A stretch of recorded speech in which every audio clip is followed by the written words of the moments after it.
Hi friends, ಎಲ್ಲರಿಗೂ ನಮಸ್ಕಾರ. Welcome back to Jyothi Kannada vlogs. ನನ್ನ ಈ ವಿಡಿಯೋ ಯಾರ್ಯಾರು ಹೊಸಬ್ರು ನೋಡ್ತಾ ಇದ್ದೀರಾ ಅವರು ಪ್ಲೀಸ್ ಸಬ್ಸ್ಕ್ರೈಬ್ ಮಾಡ್ಕೊಂಡು ನೋಡಿ. ಫ್ರೆಂಡ್ಸ್, ಮಕ್ಕಳಿಗೆ ಡೈಲಿ ಮಧ್ಯಾಹ್ನ ಅನ್ನ ಸಾಂಬಾರು ಬೋರ್ ಆಗಿರುತ್ತಲ್ವಾ, ಇವಾಗ ಹಾಲಿಡೇಸ್ ಬೇರೆ ಅಲ್ವಾ, ಹಂಗಾಗಿ ಒಂದು ಸ್ಪೆಷಲ್ ರೆಸಿಪಿ ಮಾಡ್ತಾಯಿದ್ದೀನಿ. ಈಸಿ ಇರುತ್ತೆ, ಜೊತೆಗೆ ಹೆಲ್ತಿಯಾಗೂ ಇರುತ್ತೆ, ಬೇಗನೂ ಆಗುತ್ತೆ, ಮಕ್ಕಳಿಗೂ ಇಷ್ಟ ಆಗುತ್ತೆ, ದೊಡ್ಡವ್ರಿಗೂ ಇಷ್ಟ ಆಗುತ್ತೆ. ಬನ್ನಿ ಅದು ಏನಂತ ನೋಡೋಣ. ಮಕ್ಳಿಗೆ ಹಾಲಿಡೇಸ್ ಅಲ್ವಾ, ಮನೇಲಿ ಇರ್ತಾರಲ್ವ, ಅವ್ರಿಗೆ ಇವಾಗ ಮಧ್ಯಾಹ್ನ ಲಂಚ್ಗೆ ಅನ್ನ ಸಾರು ಬೇಡ ಅಂದರು. ಸೊ ಅದಕ್ಕೋಸ್ಕರ ನಾನು ಸ್ವಲ್ಪ ನೂಡಲ್ಸ್ ಆದರೂ ಮಾಡ್ಕೊಡೋಣ ಅವ್ರಿಗೆ ಅಂತ ಹೇಳ್ಬಿಟ್ಟು ನೂಡಲ್ಸ್ ಮಾಡ್ತಾಯಿದ್ದೀನಿ. ನೂಡಲ್ಸ್ ಮಾಡೋದಕ್ಕೆ ಫಸ್ಟು ನಾನು ನೀರು ಕಾಯಕ್ಕೆ ಇಟ್ಕೊಂಡಿದ್ದೀನಿ. ನೀರು ನೋಡಿ ಕುದೀತಾ ಇದೆ. ಒಂದು ಸ್ಪೂನ್ ಅಡುಗೆ ಆಯಿಲ್ ಹಾಕ್ಕೊಳ್ಳೋಣ. ಅಡುಗೆ ಆಯಿಲ್ ಹಾಕೋದ್ರಿಂದ ನೂಡಲ್ಸ್ ಒಂದಕ್ಕೊಂದು ಅಂಟಲ್ಲ, ನಮಗೆ ನೀಟಾಗಿ ಬಿಡಿಬಿಡಿಯಾಗಿರುತ್ತೆ. ಸ್ವಲ್ಪ ಹಿಂಗೆ ಪುಡಿ ಮಾಡ್ಕೊಳ್ಳೋಣ. ತುಂಬ ಇದಾಗಿದ್ದರೆ ತಿರುಗೋಕ್ಕೆ ಕಷ್ಟ ಆಗುತ್ತೆ. ಸ್ವಲ್ಪ ಹಿಂಗೆ ಪುಡಿ ಮಾಡಿಕೊಂಡು ಕುದಿಯೋ ನೀರೊಳಗಡೆ ಹಾಕ್ಬಿಡೋಣ.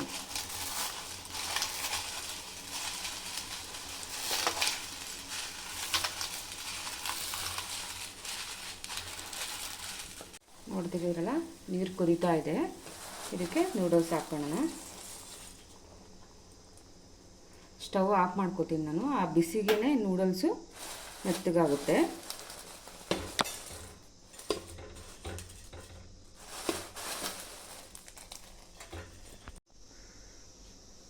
ನೂಡಲ್ಸ್ನೆಲ್ಲ ನೀರಿಗೆ ಹಾಕಿದ್ದಾಯಿತು.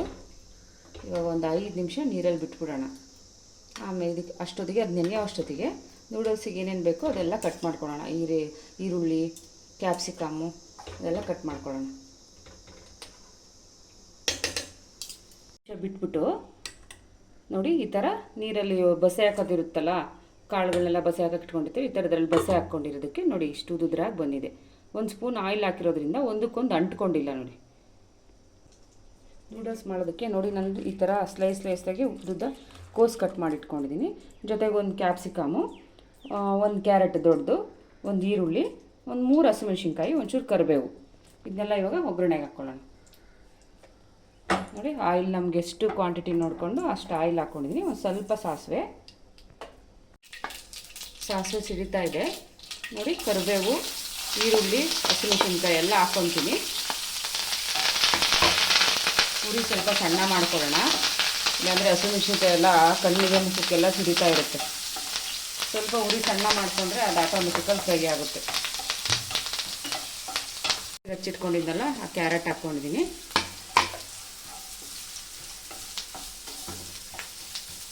ಜೊತೆಗೆ ಕೋಸನ್ನ ನೀರಿಗೆ ಹಾಕಿಟ್ಟಿದ್ನಲ್ಲ, ಕೋಸು ಯಾವಾಗಲೂ ನಾವು ಈ ಥರ ಕಟ್ ಮಾಡಿಬಿಟ್ಟು ತೊಳಿಬೇಕು. ಕ್ಯಾರೆಟ್ ಎಲ್ಲ ನಾವು ಮೊದಲೇ ತೊಳೆದ್ಬಿಟ್ಟು ಕಟ್ ಮಾಡ್ಕೊತೀವಿ. ಕೋಸು ಮಾತ್ರ ಯಾವತ್ತೂ ನಾವು ಕಟ್ ಮಾಡಿಬಿಟ್ಟೆ ವಾಶ್ ಮಾಡಬೇಕು.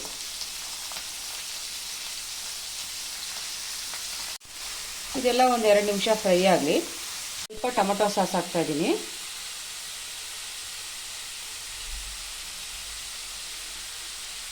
ಒಂದು ಸ್ಪೂನ್ ಹಾಕ್ತಾಯಿದ್ದೀನಿ ಉಪ್ಪು, ಜೊತೆಗೆ ಒಂಚೂರು ಸೋಯಾ ಸಾಸು. ಅದು ಸೋಯಾ ಸಾಸು, ಟೊಮೊಟೊ ಸಾಸು, ಉಪ್ಪೆಲ್ಲ ಹಾಕಿದ್ನಲ್ವ, 1 ನಿಮಿಷ ನೀಟಾಗಿ ಮಿಕ್ಸ್ ಮಾಡ್ಕೊಳ್ಳೋಣ. ಇದನ್ನ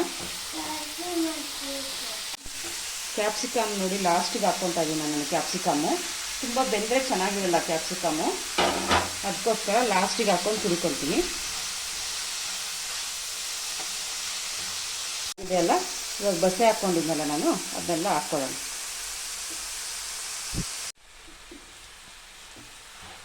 ನೋಡಿ, ಈ ಥರ ನಾವು ಒಂದು 2 ಸ್ಪೂನಲ್ಲಿ ತೊಗೊಂಡು ತಿರುಗಿಸಿದ್ರೆ ನೀಟಾಗೆಲ್ಲ ಮಿಕ್ಸ್ ಆಗುತ್ತೆ.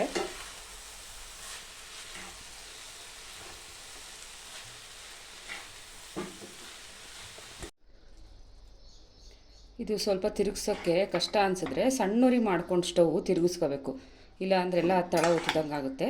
ಈ ಥರ ಸಣ್ಣುರಿ ಮಾಡ್ಕೊಂಡು ನಿಧಾನಕ್ಕೆ ತಿರುಗಿಸ್ಕೊಂಡ್ರೆ ವೆಜ್ ನೂಡಲ್ಸ್ ರೆಡಿ ಆಯಿತು.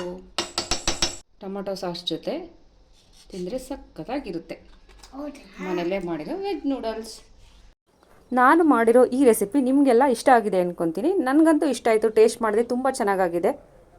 ನಿಮಗೆ ನನ್ನ ಈ ರೆಸಿಪಿ ಇಷ್ಟ ಆದರೆ ಫ್ರೆಂಡ್ಸಿಗೆ ಶೇರ್ ಮಾಡಿ, ಲೈಕ್ ಮಾಡಿ, ಜೊತೆಗೆ ಮಾಡಿ ರೆಸಿಪಿ ಹೇಗಿತ್ತು ಅಂತ ಕಮೆಂಟ್ಸ್ ಮಾಡೋದು ಮರಿಬೇಡಿ. Thank you for watching.